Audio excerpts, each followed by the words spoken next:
여러분, 우리가 믿음 안에서 자라난다라고 하는 것, 하나님의 말씀이라고 하는 기준을 담아야 합니다.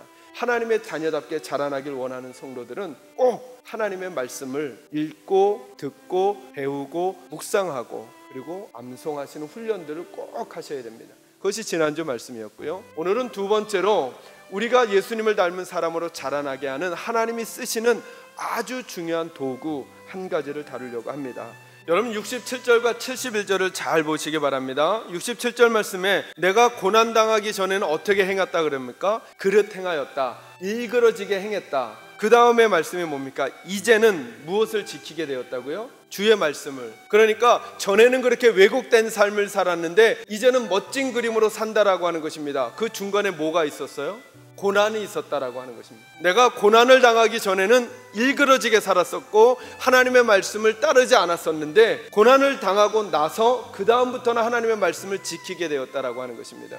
그래서 시편 기자가 이렇게 고백하죠. 고난당한 것이 내게 유익이라. 여러분 중에 이런 생각하시는 분 계십니까? 고난당한 게 유익이라고 생각하는 분 계십니까? 어려움이 찾아온 게 좋은 거라고 생각하는 분 계십니까? 아무도 없지 않습니까? 그런데 오늘 시편 기자는 말합니다. 고난당한 것이 내게 유익이라. 왜냐하면 그 뒤에 이유가 있습니다. 이로 말미암아 내가 주의 율례를, 하나님의 뜻들을, 하나님의 말씀들을 배우게 되었기 때문입니다 라고 말합니다. 그래서 오늘은 어떻게 그 고난이 우리를 자라나게 하는지를 살피려고 합니다. 첫째로 먼저 저와 여러분의 생각을 바꾸셔야 합니다. 오늘 67절과 71절이 우리에게 주는 게 무슨 말씀입니까? 고난 때문에 우리가 자라날 수 있다고 말씀하십니다.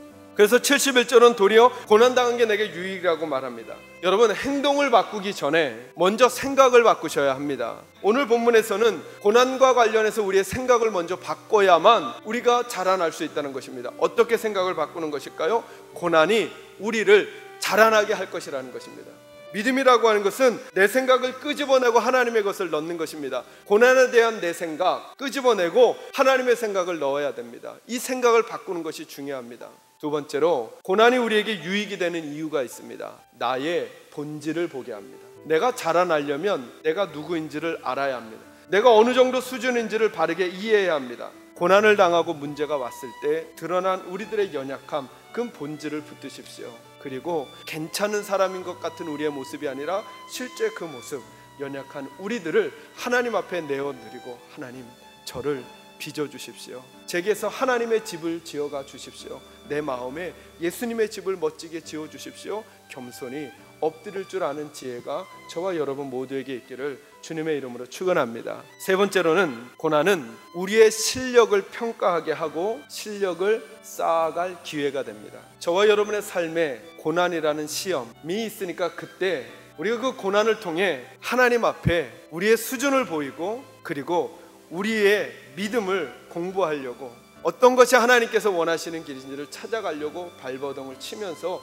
조금씩 자라날 수 있다는 것입니다. 오늘 우리 시편 기자가 우리에게 보여주는 내용 역시 그러합니다. 고난당하기 전에도 이 시편 기자는 하나님의 말씀을 알고는 있었습니다. 그러나 허상을 짓고 있었던 것이죠. 그런데 뭐라고 말해요? 이제는 주의 말씀을 지킵니다. 고난을 통과하면서 그가 정말 주의 말씀이 뭘 의미하는지를 알게 되고 지키게 되었다는 것이죠. 고난은 우리의 실력을 나아가게 하는 기능이 있음을 꼭 기억하시기를 바랍니다. 네 번째로, 그러므로 고난은 새로운 하나님의 세계를 보게 하는 기능이 있습니다. 고난은 우리들로 하여금 피상적이고 거칠어였던 신앙을 하나님 앞에 다시 가슴을 같이 가게 하고 눈물이 같이 가게 하고 간절함이 같이 가게 합니다. 내 속에 있는 정말 내가 다시 말을 시작하고 다시 표정을 짓기 시작하고 다시 일을 시작하게 하는 기능, 그것이 바로 고난이라고 하는 것입니다.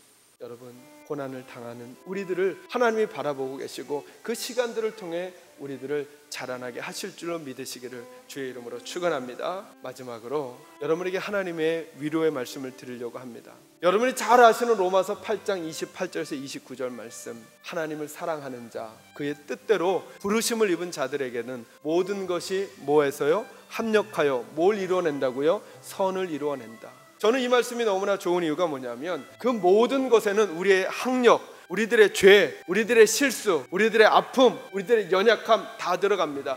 이 모든 것들이 합력하여 끝내는 하나님이 가장 좋아하시는 모습으로 우리를 만들어 갈 것이다 말씀하세요. 사랑하는 성도 여러분, 우리들의 신앙의 주인은 우리가 아니라 하나님이세요. 그 하나님이 이렇게 말씀하세요. 너희들이 고난당하느냐? 그것이 너희의 끝이 아니라 그것을 통해 너희들이 자라나게 될 것이고, 너희들의 고난과 아픔과 실수와 죄와 실패까지도 내가 합력해서 선을 만들어내도록 하겠다. 그러니 낭망하지 말고 뭐 하라는 걸까요? 고난의 시간을 하나님의 기준 붙들고 그 방법으로 꿋꿋이 하나님의 자녀답게 걸어가라는 것입니다.